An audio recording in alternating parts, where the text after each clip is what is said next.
দিদি, এই দিদি। কি হয়েছে রে? আমরা বড়লোক হয়ে গেছি। কিভাবে? লটারিতে 10 লাখ টাকা পেয়েছি। ইয়া!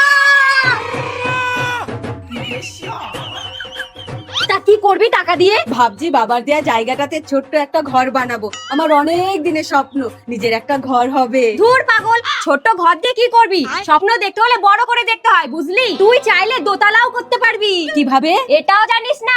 ডবলিং করে তুই শুধু 5 লাখ দে, দেখ একদিনের মধ্যেই 10 লাখ হয়ে যাবে। তাহলে আর দেরি কেন? একজন কন্ট্রাক্টরকে খবর দে।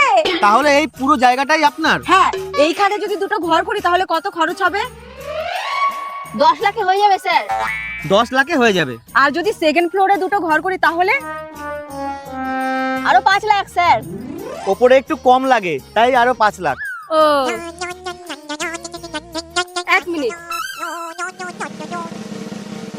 হ্যালো। এই দিদি, তুই তো সব টাকা হেরে গেছিস রে। আচ্ছা, কি? তুই তো ছোট স্বপ্নগুলোই দেখ কেমন।